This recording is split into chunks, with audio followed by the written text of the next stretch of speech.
In the previous videos, I've looked at different types of examples of isometric exercises, and you can simply click here to go to those videos and check those out. In this video, I want to talk to you about a form of isometric training called the yielding isometric. Now, this is an example of an isometric contraction that's performed against a weight or resistance that slowly forces an eccentric contraction. An eccentric is a widening of the joint angle.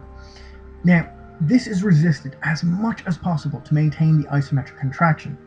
Now, this was an absolute favorite finisher of mine when I used to train clients as a personal trainer. When I used to go conventional training, which I don't anymore, I just focus purely on isometric methods now because it produces much better results, far shorter time, and it's much safer. But when you're doing conventional full range lifts, you can introduce this as an absolute killer finisher to really tap into the muscles, exhaust those glycogen stores, develop a massive pump, and build remarkably strong, rock hard, and dense musculature. Now, back when I was a trainer, I thought the gains being produced were from a combination of full range lifts and isometrics, and truth be told, I'm holding my hands up here, I was wrong. It turned out to be that the isos on their own were more than sufficient to produce the incredible results that I saw in terms of size and strength in my clients. So this is why I start doing isometrics and nothing but isometrics. It's just phenomenal. Now, you can do this in a number of different ways.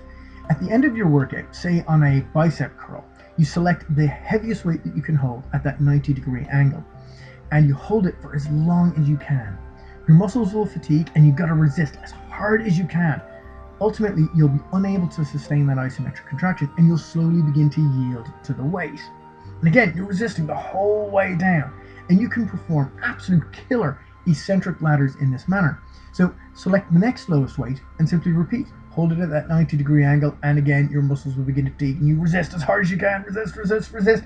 But you're yielding to these isometric weights. Now, your arms are going to be on fire by the time you reach the bottom of that weight stack, and you won't be able to use your arms for a few days. The burn from this is something else. If you're an avid weightlifter, you can add this technique into your own workout as a finisher to really make some inroads into your muscle building.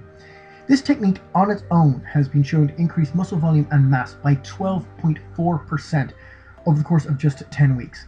Now, that's based on a study, and I have the links in the description so you can check this out.